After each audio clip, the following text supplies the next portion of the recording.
Praise the lord. Hallelujah, hallelujah. దేవుని అతి పరిశుద్ధ నామముకు మహిమ కలుగును గాక. కూడిన ప్రతి ఒక్కరికి మన ప్రభు అయిన యేసుక్రీస్తు నామములో మీ అందరికీ వందనాలు చెల్లిస్తూ ఉన్నాను. ఈ రాత్రి సమయంలో కొద్ది నిమిషాలు దేవుని వాక్యాన్ని మనము ధ్యానించాలి. దేవుడు మనతో మాట్లాడాలి. కాబట్టి ఈరోజున మన ధ్యానం ఏమిటంటే, కొన్ని పరిస్థితుల్లో కొన్ని విషయాలు దేవుని యొద్ద పడవేసేయాలి. ఆయనే చూసుకుంటాడు. మనము వాటి మన దగ్గర ఉంచుకుంటూ వల్ల మనకు లాభాలు ఏమీ లేవు. ఏ తల్లి అయినా బిడ్డ ఏడ్చినప్పుడు ఏం చేస్తారు? ఎత్తుకుంటారు. కానీ ఇక్కడ ఒక తల్లి బిడ్డ ఏడుస్తూ ఉండగా ఒక పొద దగ్గర పడేసింది. అంటే ఆకాశము నా సింహాసనం, భూమి నా పాదపీఠం. ఇప్పుడు ఈ తల్లి ఆ పొద దగ్గర దేవుడి పాదాల దగ్గర పడేసింది. చూద్దామా? పరిశుద్ధ గ్రంథంలోని ఆదికాండం 21వ అధ్యాయం 14వ వచనాన్ని ధ్యానం చేద్దాం. లేక 15వ వచనం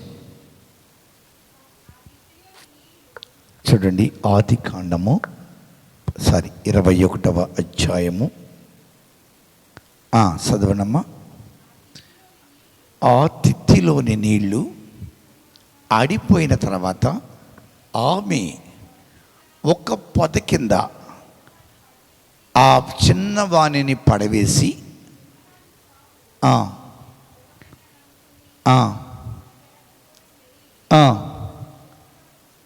ఆమేన్. చూడండి, ఈ వాక్యం మనందరికీ తెలుసు. ఈ వాక్యము దేవుడు మన వెనుకల్లో దీవించునుగాక. చూడండి, ఇక్కడ సందర్భం మనందరికీ తెలుసు, లేక తెలియకపోవచ్చు. ఆగరు అనే ఒక వ్యక్తి, శారాయి దాసి, ఆవిడ ఐగుప్తు నుండి తీసుకురాబడింది. ఐగుప్తు నుండి ఎందుకు తీసుకురాబడింది అని ప్రశ్నిస్తే, ఒకానొక సమయంలో అబ్రహాము మెఫీతు అనగా కల్దీలు పట్టణం నుండి బయలుదేరి హాయాకిని బేతేలుకు మధ్యన తన గుడారు వేసుకున్నాడు. ఆ గుడారు వేసుకున్న తర్వాత ఆ దేశంలో గొప్ప కరుపు వచ్చిందని తెలిసిన తర్వాత అబ్రహాము తన భార్యని తన తమ్ముడిని తీసుకుని ఐగుప్తుకి వెళ్ళాడు. ఐగుప్తులో దాదాపు 13 సంవత్సరాలు చిల్లర అక్కడ ఉన్నాడు.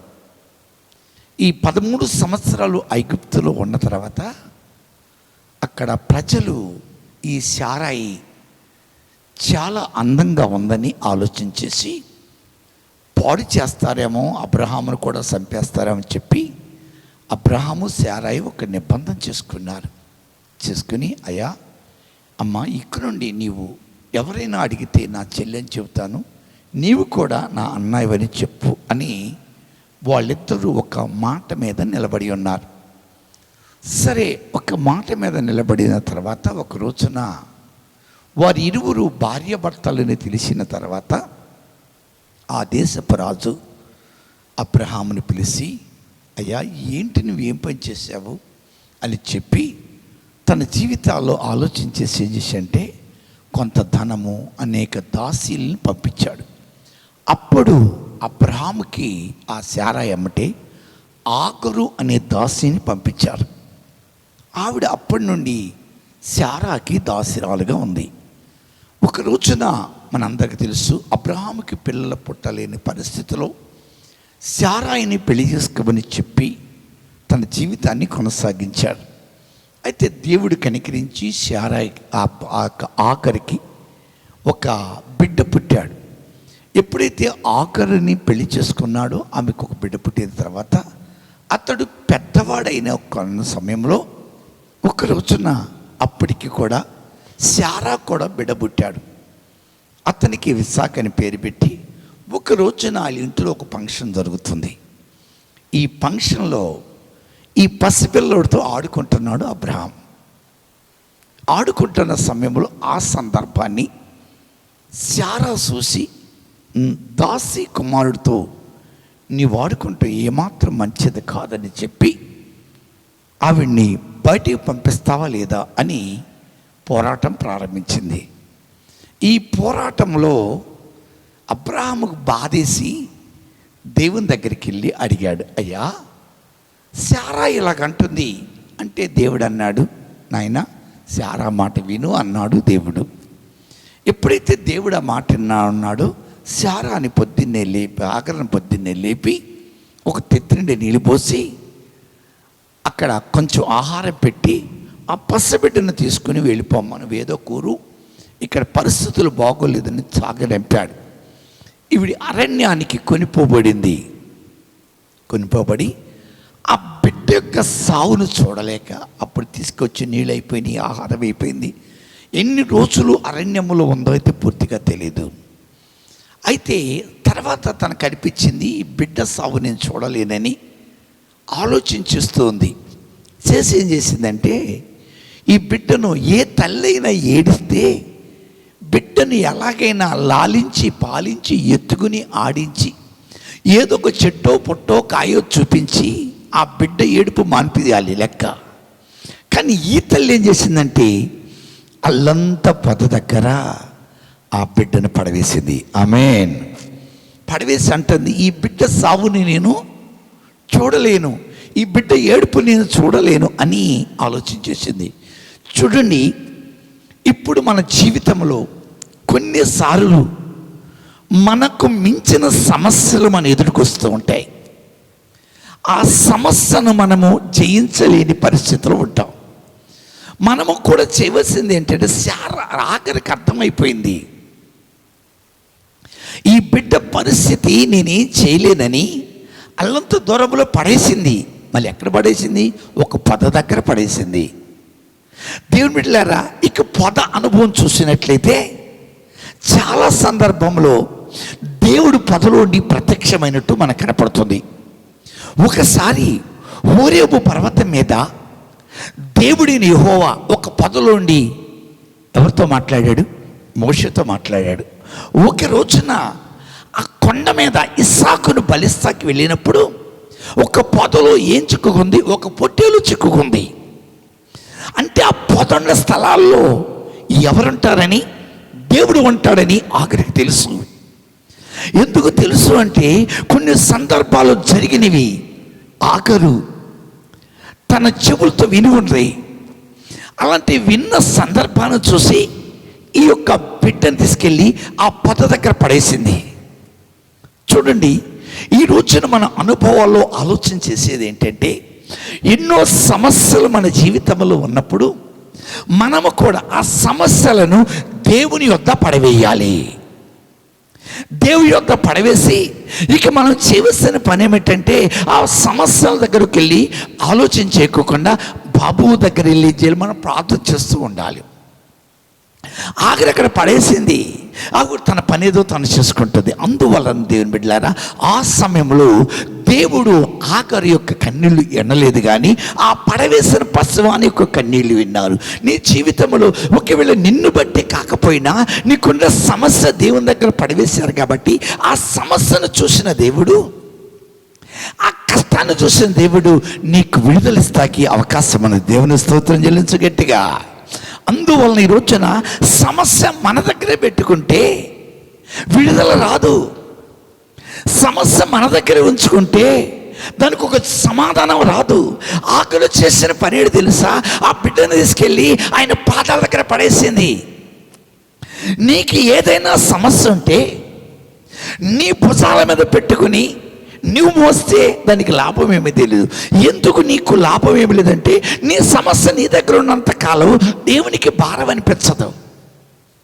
నీ సమస్య నీ దగ్గర ఉన్నంతసేపు అది దానికి ఒక విలువ ఉండదు. ఎప్పుడైతే సమస్యను తీసుకొచ్చి యేసయ్య పాదాల మీద పడేస్తావో, ఆ సమస్యను ఆయన దగ్గర వదిలివేస్తావో, అప్పుడే నీ జీవితంలో ఒక గొప్ప విడుదల పొందుకోగలవు. అందుకని చాలామంది సమస్యలు తన మీద మోసుకుంటారు కానీ యేసయ్య దగ్గర పడవేరు. కానీ ఆఖరి ఏం చేసిందో తెలుసా? ఆ బిడ్డ ఏడుస్తున్నాడు, నీళ్ళు లేక, ఆహారం లేక. ఆ బిడ్డ సావును చూడలేక ఆ బిడ్డ కన్నీటిని చూడలేక ఈ బిడ్డకు నేను నీళ్లు తీసుకురాలేను, ఈ బిడ్డను సంతృప్తి పరచలేను, ఈ సమయంలో ఒకవేళ నా దగ్గర ఉంటే ఆ బిడ్డ సావు నేను చూడాలి, అందువల్ల ఈ బిడ్డను తీసుకెళ్ళి ఆ పద దగ్గర పడవేసేద్దాం అనుకుంది. అంటే పారేత్తాకెల్లా ఆ పద దగ్గర పడవేసి ఆయనకి దేవునికి అప్పగించింది. దేవునికి స్తోత్రం. అందువల్ల నీ యొక్క రాత్రి వేళలో నీ సమస్య ఏదైనాను, నీకున్న పరిస్థితి ఏదైనాను ఆలోచన చేసిన ఎడల నీవు చేయవలసిన పని ఏమిటంటే ఆ సమస్యను తీసుకుని యేసయ్య పాదాల దగ్గర పడేయి. అప్పుడు ఏదో ఒక రోజున దేవుడు ఆ సమస్యను చూస్తూ ఉంటాడు, నీకు కనికరము లభించబడుతుంది. హల్లెలూయా.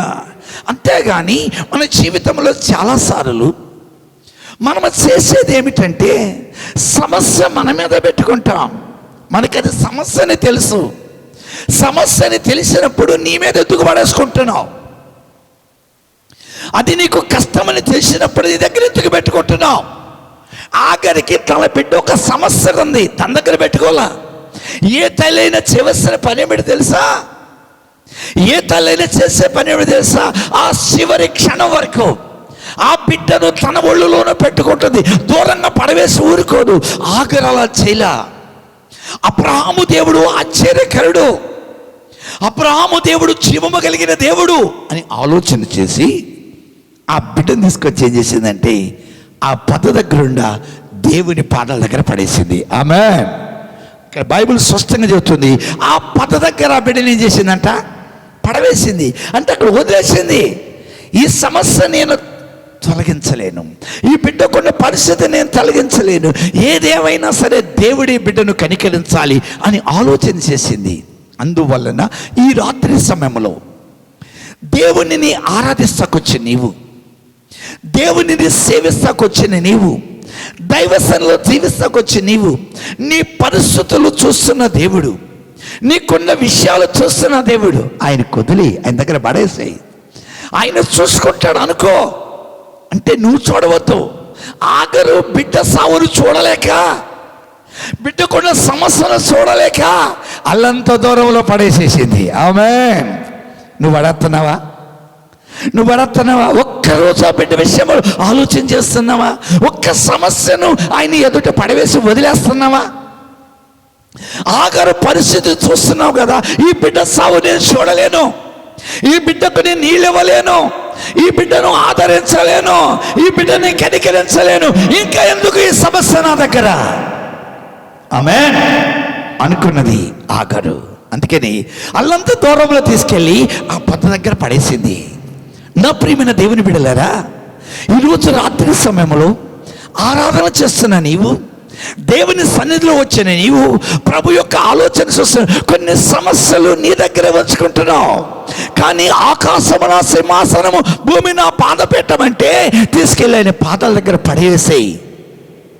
అప్పుడే కొన్ని సమస్యలకు దేవుడు విడుదలిస్తాడు, కొన్ని పరిస్థితులను దేవుడు మనం విడిపిస్తూ ఉంటాడు. ఆఖరు అద్భుతం చూడగలిగిందంటే, ఆఖరు నీటి బుడ్డను చూడగలిగిందంటే, ఆఖరు దేవుని స్వరం వినగలిగిందంటే, ఆఖరు అద్భుతం చూడగలిగిందంటే కారణం ఏమిటి తెలుసా?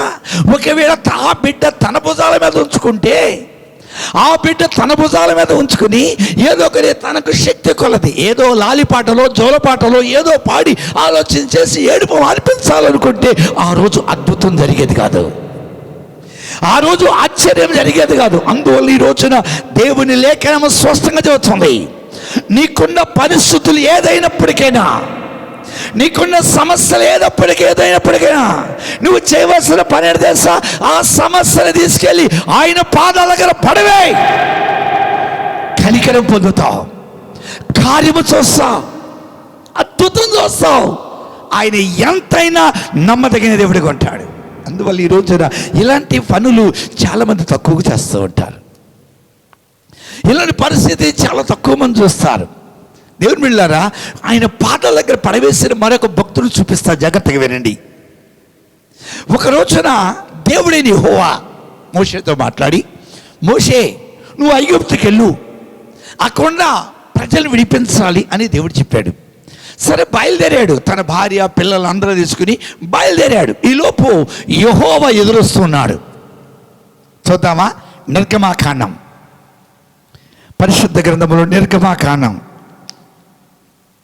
4వ అధ్యాయం 25వ వచనం. సిపోరా వాడి గల రాయి తీసుకుని తన కుమారునికి సున్నతి చేసి ఆయన పాదముల యొద్ద అది పడవేసి, నీవు నాకు రక్త సంబంధివైన పెనివిటి అయినను అంతటా ఆయన అతనిని విడిచెను. చూడండి దేవుని బిడ్డలారా, ఇక్కడ ఒక ఆవిడ ఉంది. ఈవిడ పేరు సిపోరా. ఈ సిపోరా మోషే యొక్క భార్య. ఈవిడ కూడా ఏం చేసింది తెలుసా? ఇశ్రాయేలు సిద్ధాంత ప్రకారంగా, మోషే నియమించిన నియమం ప్రకారంగా చూస్తే ఏ పురుషుడైనా సరే చిన్న ప్రాయంలోనే అతనికి సున్నతి చేయబడాలి. ఈ మోషేకి ఇచ్చిన బిడ్డలను సున్నతి చేయని కారణంగా దేవుడైన యెహోవా తనని ఎదుర్కొంటాకొచ్చారు. ఆ రోజు జరిగిన సందర్భం. ఇప్పుడు దేవుడు ఏం చెప్పాడు చూసావా? ఈ పరిస్థితిని బట్టి నీవు నాకు రక్త సంబంధివయ్యావు. దేవుని స్తోత్రం. అప్పటి వరకు వీరు ఎవరో తెలుసా? సిపోరా ఎవరో తెలుసా? మిద్యాను యాజకుడైన ఒక వ్యక్తి యొక్క కూతురు, అన్య జనాంగం ప్రజలు. కానీ ఎప్పుడైతే ఆయన పాదాల దగ్గర పడవేసిందో ఆ బిడ్డను, అప్పుడు ఏమైపోయింది? దేవునికి ఏమైపోయింది? ఇవిడి రక్త సంబంధులైంది. ఆత్మీయమైన బంధం ప్రారంభించబడింది.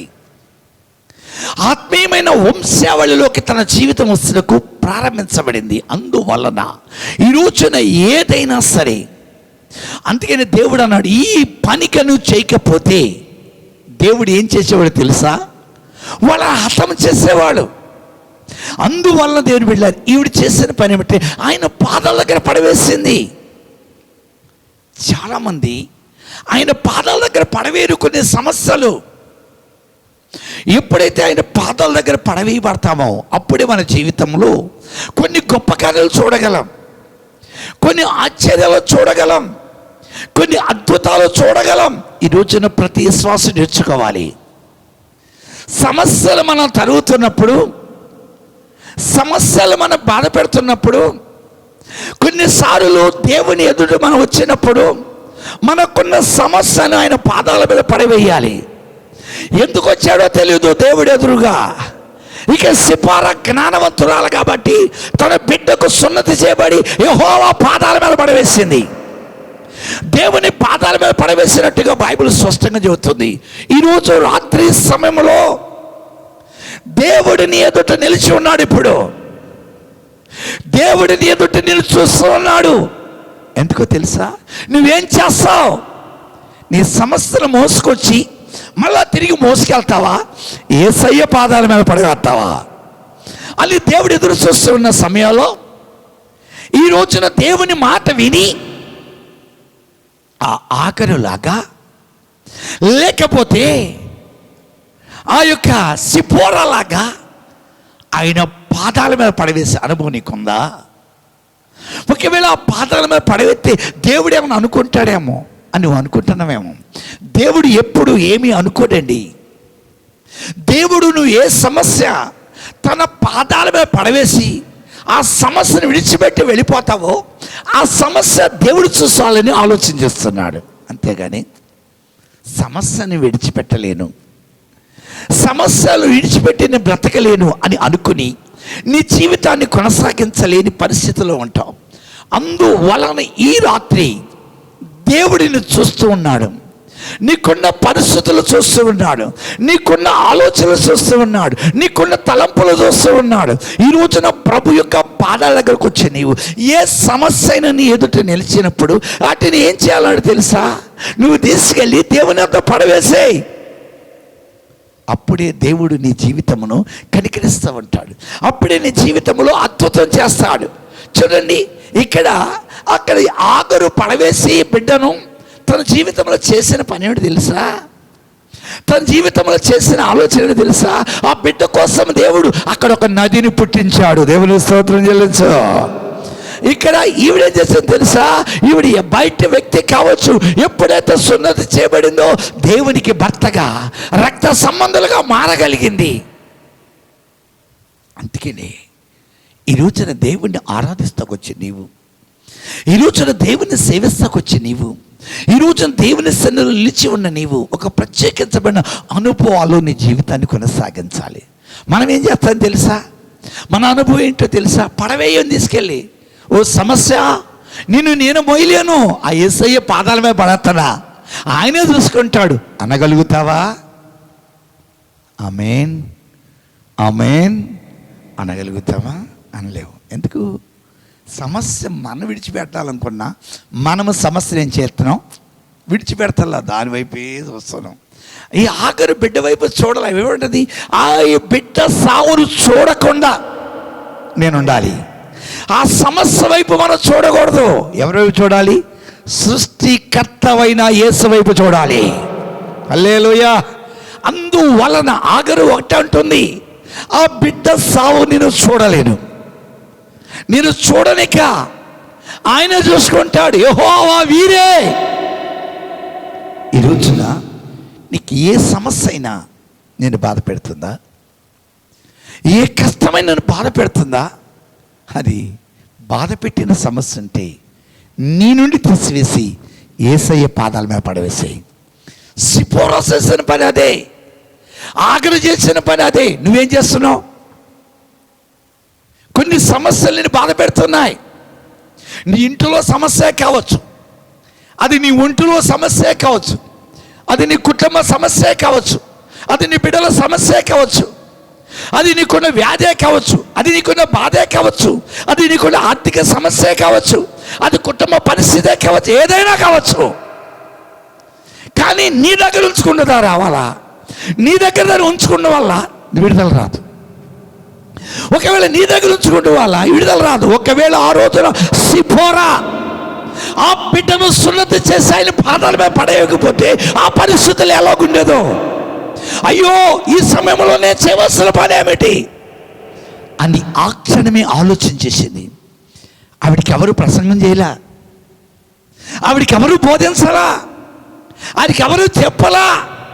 ఈరోజు నీకు పదే చెబుతున్నాడు, పదే బోధిస్తున్నాడు దేవుడు. ఆ బోధన వినగలవా? ఆ పరిస్థితి నుండి విడుదల పొందగలవా? ఒక్కసారి ఆలోచన చేయి. దేవుని సంఘమా, ఈరోజున దేవుడు మాట్లాడుతున్న ఆలోచన ఏమిటంటే, మనము ఏదైనాను మన జీవితంలో ఎదురైనప్పుడు అది మనం భరించలేని బాధ, అది వహించలేని సమస్య, అది కృంగజేస్తున్న మన జీవితాల్లో ఆలోచన వద్దు. మన ఆలోచన చేసి మన ఆరోగ్యాన్ని పాడు చేసుకునే దానికంటే ఆయన పాదాల మీద పడవేసి ప్రశాంతంగా ఉండి ప్రార్థన చేసుకుంటూ ఉత్తమం అని బైబిల్ స్పష్టంగా చెబుతుంది. అందువల్ల అలాంటి చేయగలరా? మనం ఏం చేస్తాం తెలుసు? ఎప్పుడు దానివైపే చూస్తూ ఉంటాం, ఎప్పుడు దానివైపే చూస్తూ ఉంటాం. ప్రైజ్ ది లార్డ్, హల్లెలూయా హల్లెలూయా. దానివైపు నువ్వు ఎప్పుడు చూడవద్దు, దాన్ని ఎప్పుడు ఆలోచన చేయవద్దు.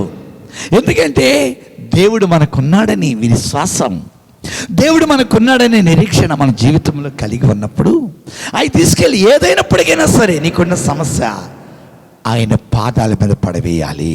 ఆమేన్. అప్పుడే జీవితంలో ఒక గొప్ప కార్యములు చూస్తాం.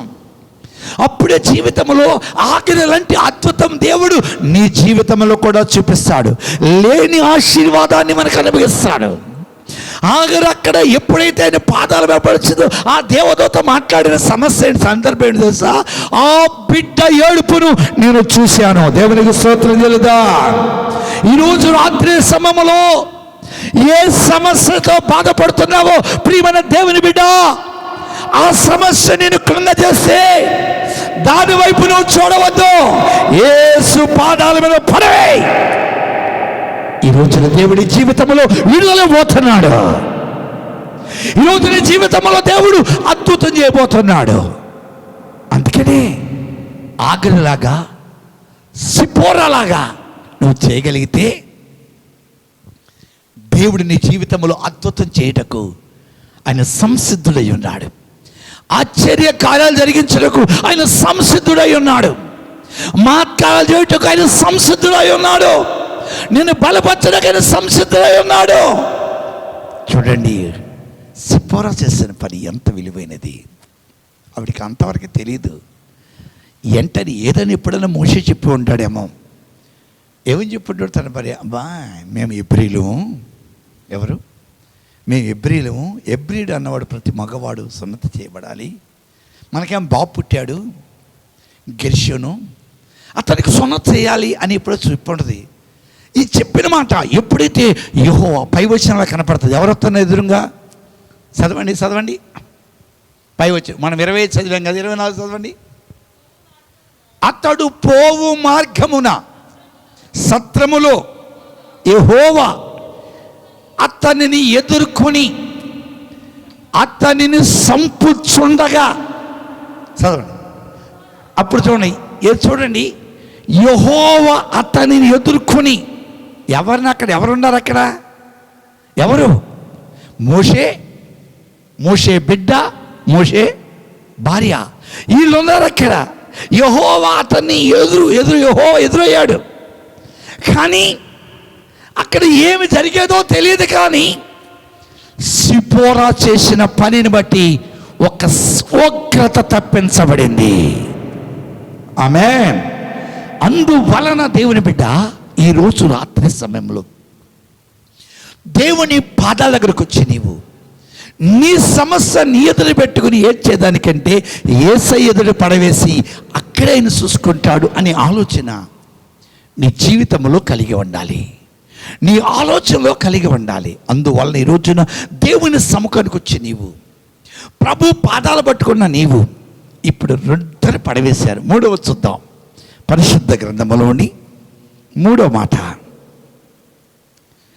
రూతు గ్రంథము 2వ అధ్యాయం 16వ వచనం. రూతు గ్రంథము 2:16. మరియు ఆమె కొరకు పిడికెడు పడవేసి ఆమె వేడుకున్నట్లు విడిచిపెట్టుడి. చూడండి, ఇది 3వ మాట. ఏంటి అసలు? పడవేసి అన్నాడు. ఎవరి అంది మాట? బోయాజు అన్నాడు. ఎందుకు ఈ బాధ? ఆవిడ వచ్చింది కదా, 2 మోపులు కట్టేసి పడేసి పంపించవచ్చు అనొచ్చు కదా. 2 మోపులు పడేలా, ఒకటే చెప్పాడు, మీ పిడికెళ్ళు కోసి ఒక పిడికెడు అక్కడ పడవేయండి, అప్పుడు ఆవిడ ఏరుకుని వెళుతుంది. ఆమేన్, హల్లెలూయా. చూడండి, ఎవరైనా, ఏ మనిషి అయినా, ఎప్పుడైనా ఏదైనా సంపాదించాలంటే ఆయన పాదాల దగ్గర సంపాదించాలి. ఆమేన్. ఏదో ఆవిడ చేతుల్లో పడవేసి చేస్తే అనంత అనుభవం ఉండేది కాదు. ఇక్కడ ఏమంటున్నాడు బోయాజు? అమ్మా, ఆవిడ వచ్చింది ఇక్కడికి, ఒక పిడికిడి ఆ గోధుమ పనులు అక్కడ పడవేసేయండి, ఆవిడ ఏరుకుని పోతుంది. ఆమేన్. ఈ రోజున మనము ఆశీర్వాదం ఎక్కడి సంపాదిస్తామని తెలుసా? ఆయన పాదాల మీద పడినప్పుడే ఆశీర్వాదాలు మనం సంపాదించుకోగలం. ఆయన పాదాల మీద మన జీవితాలు కొనసాగించినప్పుడే మనం ఆశీర్వాదం సంపాదించగలం. ఇప్పుడు రూతు ఆశీర్వాదం ఎక్కడి నుంచి సంపాదించిందంటే ఆ పడవేయబడినది ఏరుకుంది. ఆ పడవేయబడింది ఏరుకుని తీసుకుంది. బోయాజు కూడా చేతికి ఇవ్వాల, అక్కడ పడవేశాడు. ఎక్కడ పడేశాడు? ఆకాశము, మొదలు చెప్పా, ఆకాశము నా సింహాసనం, భూమి నా యొక్క పాదపీఠం. నువ్వు ఏది సంపాదించాలన్నా ఆయన పాదాల దగ్గర నుండి సంపాదించాలి. ఆయన పాదాల దగ్గరికి వెళ్ళి వేరుకోవాలి మనం. ఆయన పాదాల దగ్గరికి వెళ్ళి ఆయన దగ్గర తీసుకోవాలి మనం. అందువల్ల ఇక్కడ 3 రకాల సందర్భం. ఒక వ్యక్తి ఆయన పాదాల దగ్గర పడవేసి అద్భుతం చూడగలిగింది. ఒక వ్యక్తి ఆయన పాదాల దగ్గర పడవేసి ఆయనకి రక్త సంబంధాలుగా మారింది. ఒక వ్యక్తి ఆయన పాదాల దగ్గర వేడుకొని బ్రతకగలిగింది. ఆమేన్. ఈ రోజున మనకు ఏమైనా సరే ఎక్కడుందంటే, అందుకనే దేవుడు చెప్పాడు, నా పాదాల దగ్గర కూర్చుండి నా పాదాల దగ్గర వండండి అని అన్నాడు. ఈ పిడికెడు గోధుమ తీసుకొచ్చి కింద పడేసేసాడు. ఇప్పుడు భూమి మీద పడి ఉన్నది ఆవిడేం చేస్తుంది? ఏరుకుంటుంది తన జీవనోపాధి.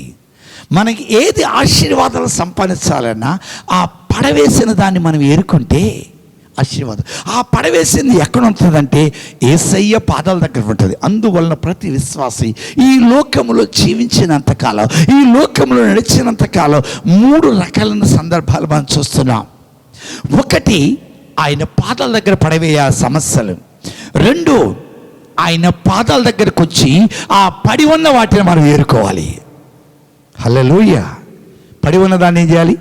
ఏరుకోవాలి. ఎప్పుడైతే ఆయన పడవేస్తాడు, అక్కడ పడేస్తాడు దేవుడు. ఆ పడవేసేది ఎక్కడ పడేస్తాడంటే ఆయన పాదాల దగ్గర. ఆయన దగ్గర సర్వసంపదలు ఉన్నాయి. ఆయన దగ్గర సర్వసంపదలు ఉన్నాయి. ఆయన పాదాల దగ్గరికి వచ్చి ఆ దేవుడు పడవేసింది. ఒకవేళ బోయాజు పడవేసాము కానీ దేవుడు తన ప్రజల కోసం అనేకము తన పాదాల దగ్గర పడేసుకుంటాడు. స్తోత్రం. ఆకాశముకు వచ్చి అందుకోలేరు నా ప్రజలు. అందుకనే ఆయన భూమి మీద ఉన్నారు కాబట్టి ఆ భూమి దగ్గర ఉన్న పాదాల మీద వాళ్ళకి కావలసిన ఆశీర్వాదాలు పడవేస్తే అక్కడికి వచ్చి వేరుకుంటారు అని ఆలోచన దేవునిది. ఈ రోజున చాలా సందర్భాల్లో మనకి ఇలాంటి ఆలోచన రావు. ఆశీర్వాదం ఎక్కడ దొరికింది?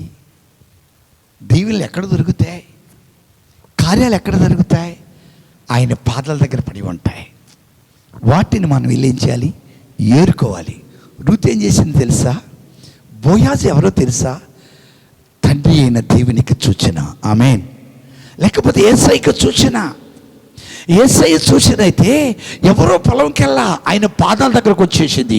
ఇప్పుడు ఆయన రూతుని కనికరించి ఆ కింద ఒక పడికెడు గోధుమలు లేకపోతే జొన్నలు ఏమొకటి అక్కడ పడవేమంటే ఇప్పుడు ఏం చేసింది తెలుసా? ఆయన పాదాల దగ్గర ఏరుకుంటుంది. స్తోత్ర. అందుకని ఇంకొక సాటికి వెళ్ళబోతామా, ఇక్కడే ఉండు, ఇదిగో నేను 10 వారికి ఆజ్ఞాపిస్తాను. ఈ రోజున దేవుని బిడ్డలారా, ఆశీర్వాదాలు ఎక్కడున్నాయంటే ఆయన పాదాల దగ్గర ఉన్నాయి. దేవుడు ఆయన పాదాల దగ్గర పడవేశాడు. ఆ పడవేసిన వాటిని మనం ఏరుకుంటానికి ప్రయత్నం చేయాలి. 1, సమస్యను పడవేయాలి. 2, ఆశీర్వాదాలు, పడవేసిన ఆశీర్వాదాలను మనం అందుకోవాలి. ఆ దీవెనలు మనం అందుకోవాలి. ఆ మేళ్ళు మనం అందుకోవాలి. ఎక్కడికి వెళ్ళాలి? ఇప్పుడు అవి ఏరుకోవాలంటే ఆయన పాదాల దగ్గరికి స్తోత్రం చెల్లించు. ఆయన పాదాల దగ్గరికి ఎప్పుడైతే వెళతామో దేవుడు పడవేసి కనపడుతూ ఉంటాయి. ఆ పడవేసిని వేరుకుని నీవు కూడా ఆశీర్వాదాలు పొందుకోగలవు. నీవు కూడా దీవెనలు పొందుకోగలవు. నీవు కూడా మేలైన కార్యాలు దేవుడి ద్వారా నీవు అనుభవించగలవు. Praise the lord. ఈ రోజు రాత్రి సమయంలో నీకు ఆశీర్వాదం కావాలా? నీకు దీవెనలు కావాలా? దేవుడు అనేకము తన పాదాల దగ్గర ఉన్నాయి, పడవేసి ఉన్నాయి. ఎవరన్నా తీసుకెళ్తారేమో. అందుకని దేవుడు అన్నాడు, నా యొద్ద సర్వ సంపదలు ఉన్నాయి అన్నాడు. ఏమని అన్నాడు? సర్వ సంపదలు. ఇప్పుడు దేవుని యొద్ద ఉన్న సర్వ సంపదలను ఆయన ఏం అక్కడ పడేసేసాడు. బోయాజు తన పొలములో పడవేశాడు. ఎవరన్నా కష్టాల్లో ఉండేవారు ఏరికెళ్తారని, ఎవరైనా శోధనలో ఉండేవాళ్ళు ఏరికెళ్తారని, ఎవరైనా తినని వారు తృప్తి పడతారని బోయాజు తన పొలంలో పడవేమని పనివారికి ఆజ్ఞాపించాడు. ఈరోజు రాత్రి సమయంలో ఆ పనివారికి ఎప్పుడైతే ఆజ్ఞాపించాడో, అంటే పనివారు ఎవరు అని ఆలోచన చేస్తే పరలోక దేవునికి పనివారు ఎవరంటే దేవదూతలు. దేవదూతలకు ఆజ్ఞాపిస్తూ ఉంటాడు. Praise the lord. హల్లెలూయా. ఈ మధ్యకాలంలో ఒక మానసుది నేను చూసా. ఏమిటంటే కొంతకాలం మన ప్రాంతంలో ఒక భయంకరమైన పరిస్థితిని బట్టి బయటికి ఎవరు వచ్చే అవకాశం లేదు. అంటే ఆయన చెప్పిన దాన్ని బట్టి పేరేం చెప్పలేదు కానీ కర్ఫ్యూ అంటే ఒక వ్యక్తి చనిపోవటం వల్ల జరిగిన సంఘటన అనేది నాకు అర్థమైంది. అయితే ఆ కర్ఫ్యూ టైంలో ఒక రుద్రాలు చేసిన పని ఏంటి తెలుసా? ప్రార్థన చేస్తుంది. ఏమని చేస్తుందంటే కాకోలం ద్వారా ఏలియాకి ఆహారం పెట్టావు కదా, నాకు కూడా పెట్టమని ప్రార్థన చేస్తుంది. ఈ లోపల మనవడు వచ్చి, మామ తలుపులోనే వేసావు, కిటికీలు వేసావు, కాకులు వస్తే లోపలికి ఎలాగొస్తాయి, కిటికీలు తెరితే కానీ లోపల రావండి. అవును, కాకులు రావాలని చేయాలి, కిటికీలు తెరిచి ఉండాలి. మామ కిటికీలు ఎత్తే కాకులు ఎలాగొస్తాయి మామని మనోడు ఏం చేయడండి, కిటికీలను తెరిచేసాడు. కిటికీలను తెరవగానే ఒక ఆయన వచ్చి, బాబు ఇది కర్ఫ్యూ టైం, కిటికీలు తెరవకూడదు, తలుపులు తెరవకూడదు అంటే, సార్ ఒక మాట చెప్పనా సార్ అన్నాడట. ఏంటయ్యా చెప్పంటే, మా మామ ప్రార్థన చేస్తుంది, బైబిల్లో ఒక వ్యక్తికి ఆ దేశంలో కరువు ఉన్నప్పుడు కాకుల ద్వారా అన్నం పంపించాడండి. నాకు కూడా కాకుల ద్వారా మా మామ అన్నం తీసుకొస్తుందని ఆలోచన చేస్తున్నారు కాబట్టి ఆ కాకులు వస్తాయని తలుపు తీశానండి అన్నాడట. దేవుని స్తోత్రం. ఆయనకి ఏం అర్థం కాక, సరే తలుపులు వేసుకో బాబు, కాకులు వచ్చినప్పుడు తలుపులు కొడితే తీయన్నాడట. చూడండి, ఆ సందర్భం చూసినప్పుడు నాకు అనిపించింది, వెంటనే మళ్ళీ కాసేపు అయిన తర్వాత ఒక పెద్ద సంచి నిండా కావలసిన తినుబండారాలను తీసుకొచ్చి తలుపు కొట్టాడట. తలుపు కొట్టి ఇగో తీసుకో బాబు అన్నాడట. ఏంటండి ఇదంటే, కాకి నేనేనయ్యా అన్నాడట. దేవుని స్తోత్రం. ఆయన పాదాల దగ్గర పడి ఉన్నప్పుడు ఏరుకు తినగలిగిన కృప మనకిస్తాడు దేవుడు. అందువల్ల ఈరోజు రాత్రి సమయంలో దేవునిని ఆరాధిస్తాకొచ్చి నీవు, దేవునిని సేవిస్తాకొచ్చి నీవు, ఇక్కడ బోయాజు పొలములో పడవేయబడిన పరిగిని ఏరుకుంటకు నువ్వుతో వచ్చేసింది. ఎందుకో తెలుసా? ఇప్పుడు తనకేమీ లేదు. బోయాజు అంటే ఎవరో తెలుసా? బైబిల్ భక్తులు వ్యాఖ్యానం చెప్పేది ఆయన దేవునికి చూస్తూనే ఉన్నాడు. ఈ రోజున మనము దేవుని పాదాల దగ్గర పడవేయబడినవి ఏరుకోవాలంటే ఆయన దగ్గరికి రావాలి. ఒకటి పడవేయాలి, రెండు పడవేయబడి ఏం చేయాలి చెప్పండి? ఏరుకోవాలి. ఇది మనం చేయవలసిన పని. చాలామంది పడవేస్తారు కానీ దేవుని దగ్గర పడవేసి ఏరుకుంటాకు రారు. ఎందుకు ఏరుకుంటాకు రారు? వారికి తెలియదు అక్కడ ఏముండయో, అక్కడ ఏమిస్తాడో కూడా తెలీదు. అందువల్ల చాలామందికి ఈ విషయాలు తెలియక సందేహంతో ఆలోచన చేస్తూ ఉంటారు, సందేహంతో కుంగిపోతూ ఉంటారు. అవును దేవుని సంగమా, ఈరోజు రాత్రి సమయంలో దేవుని సన్నిధికి వచ్చి నీవు సమస్యను పడవి ఏరుకుంటాకేసే పాదాల దగ్గర పడవేసిన దగ్గరికి రా. ఆయన పడవేశాడు, ఎన్నో పడవేసి మనకి కోసమే ఆయన ఇక్కడ ఉంచాడు. అందుకని ఆయన పడవేసిన వాటిని మనం ఏరుకుంటాకు ప్రయత్నం చేయాలి. ఆమేన్. అందుకని ఇశ్రాయేలు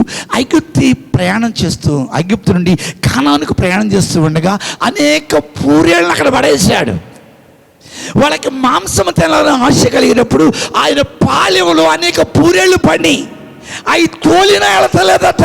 వీళ్ళు వెళ్ళి వాటిని పట్టుకుని ఏరుకుని ఆహారంగా తెచ్చుకున్నారు. అలాగే ఆకాశం అని ఆయన భూమి మీద మన్నాను పడవేశాడు. ఆ పడవేసిన మన్నాని 40 సంవత్సరాలు ఇశ్రాయేలు ఏరుకుని తిన్నారు. ఈరోజు రాత్రి దేవుని పాదాల దగ్గర పడవేసి నువ్వు ఏరుకుంటాకి వెళ్ళగలవా? ఆయన దగ్గర ఉన్నవి సంపాదించుకోగలవా? రూత్ అయితే బోయాజు పొలంలో ఉన్న ఆహారాన్ని సంపాదించుకుంటా ఏరుకుంటాకి వెళ్ళింది. ఈ రోజున చాలామందికి ఈ అనుభవాలు తెలియదు, ఈ ఆలోచన తెలియదు, ఎక్కడికి వెళ్ళాలో కూడా తెలియదు. చాలా పొలాలు ఉండేగా ఇశ్రాయేలు దేశంలో, బోయాజు పొలంకి వెళ్ళాలా? నిజమే. ఈరోజు మనం కూడా నేర్చుకోవాల్సింది, ఎన్నో మార్గాలు మనకు తెలిసిన మార్గం ఒకటి, ఆయన పాదాల దగ్గర పడవేయబడిన చాటుకు మనం వెళ్ళాలి. అప్పుడే మనకు కావలసినవి అన్నీ దొరుకుతాయి. మనకు కావలసిన అనుగ్రహిస్తాడు, అక్కడ పడవేస్తాడు. వాటిని మనం తీసుకుని వెళ్ళిపోతామే మన పని. దేవుని సంఘమా, అందుకని ప్రతి ఒక్కరు నేర్చుకోవాలి. ఈ లోకంలో జీవించినంతకాలం, ఈ లోకంలో నడిచినంతకాలం సమస్య పడవి కావాల్సిన దాన్ని, ఆయన పాదాల దగ్గర పడవేసిన దాన్ని ఏరుకుని తీసుకెళ్ళిపోయి ఇంటికి. ఏమి కావాలన్నా ఆ పాదాల దగ్గరే ఉంటాయి. అందుకని ఇంటిలో కూర్చొని ఎప్పుడైనా ఆలోచన చేయి. చాలామంది కథ చెబుతూ ఉంటారు. ఏమనంటే, నక్కెండిందా చెరువు ఎండిందా? ఏమెండింది? వేసవకాలం కాబట్టి చెరువు ఎండుతుంది, నక్క ఎండుతుంది, చెరువు ఎండదు. ఎందుకు ఎండదో తెలుసా? ఆ నక్క నోటి దగ్గరకు రావాలి. నేను తాగాలని కూర్చుంది, అదేమో రోజుకి ఎండేస్తుంది, పోతుంది లోపలికి. అప్పుడు నక్కేమైపోయింది? ఎండిపోయింది. మనకు కూడా దేవుడు నాకు ఇస్తేనే తీసుకుంటా, ఇవ్వడం. ఆయన పాదాల దగ్గర పడవేస్తాడు, ఏరుకొని తీసుకెళ్ళాలి. ఆమేన్. రూతు చేతికి పరిగి వల్ల ఇచ్చాడా, కింద పడవేశాడు దేవుడు. తనను తాను తగ్గించుకుంటుందా? తాను తగ్గించుకొని దాన్ని తీసుకువెళుతుందని పరీక్ష చేశాడు. నువ్వు కింద పడేసి ఏరుకుంటూ వెళ్ళి అని అనలా. ఈరోజు నిజంగా తాను తగ్గించుకున్న వాడిని దేవుడు హెచ్చిస్తూ ఉంటాడు. అందువల్ల ప్రతి విశ్వాసి, ప్రతి ఒక్కరు నేర్చుకోవాల్సిన సత్యం ఏమిటంటే సమస్య పడవి, నీకు కావాల్సింది పడవేసిన దాన్ని ఏరికెళ్ళిపో. దేవుని దగ్గర ఉన్నాయి 2 అవకాశాలు ఉన్నాయి. ఒక పక్కన సమస్యలు పడవేసే అవకాశం ఉంది, రెండోది పడవేసిన వాటిని ఏరికెళ్ళే అవకాశం ఉంది. ఈ రెండిట్లో ఏది కావాలో, ఏది నీకు అవసరమో ఈ 2. అందుకని ఆఖరు ఆ బిడ్డను అక్కడ పడవేసింది. సిపారా తన బిడ్డను కూడా అక్కడ పడవేసింది. కానీ రూతు పడవేసిన దాన్ని ఏం చేసింది, ఏరుకుని వెళుతుంది. 2 అవకాశాలు దేవుని దగ్గర ఉన్నాయి. ఏది కావాలో నువ్వు సంపాదించుకో. ఇట్టి మాటలు బట్టి దేవుడు మనల్ని దీవించునుగాక. అందరు తలలు వంచండి, ప్రార్థన చేద్దాం. ఈ రాత్రి దేవుడు మనతో మాట్లాడిన సందర్భాన్ని మన జీవితంలో జాగ్రత్తగా ఆలోచించేద్దాం. దేవుడు నిన్ను ఎన్నుకున్నాడు కదా, నిన్ను ఏర్పరచుకున్నాడు. నీకున్న సమస్యలు ఏంటో ఆయన దగ్గర పడవేసి వెళ్ళిపో. 2, నీకు కావాల్సిన ఏంటో ఆయన దగ్గర పడవేసిన ఏరికెళ్ళిపో. ఈ 2 పనులు చేయాలి ఈ రాత్రి. మళ్ళీ వాటి నీతో పాటు మోసుకెళ్ళవద్దు.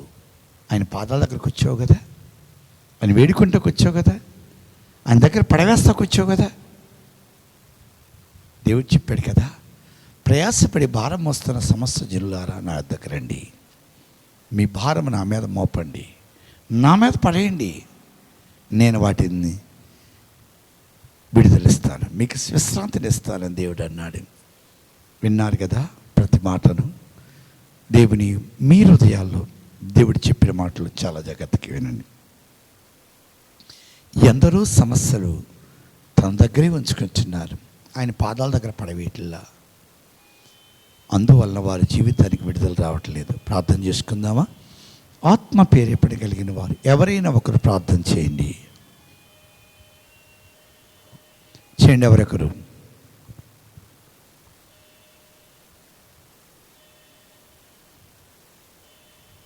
చేయాలి.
ఆమేన్. సకల ఆశీర్వాదాలకు కారణభూతుడమా యేసయ్య, నీకు వందనాలు. ఇంతవరకు మీ సన్నిధి మాకు తోడుగుంచి నీ లేఖనుడు మాతో మాట్లాడారయ్యా. బిడ్డలకున్న సమస్యలు నీ దగ్గర పడవేయబడేవారు వారికి కావాల్సినవి ఏరుకుని వెళ్ళగలిగిన భాగ్యం అనుగ్రహించండి. కూడిన ప్రతి బిడ్డను దీవించి ఆశీర్వదించమని యేసయ్య పరిశుద్ధ నామమున తండ్రి, ఆమేన్. మన తండ్రి అయిన దేవుని ప్రేమ, ప్రభువైన యేసుక్రీస్తు వారి కృప, పరిశుద్ధాత్మ నిత్య సన్నిధి సహవాసం మనకును సకల పరిశుద్ధులకు ఇప్పుడును ప్రభు రాకడ వరకు దేవుడు సదా తోడు నడిపించును గాక. ఆమేన్. యేసు రక్తమే ఇచ్చే, సిలువ రక్తమే ఇచ్చే, యేసు నామమున సంపూర్ణ విజయము కలుగును గాక. ఆమేన్. హల్లెలూయా, హల్లెలూయా, హల్లెలూయా. అందరికీ వందనాలు. సెలవు తీసుకోవచ్చు.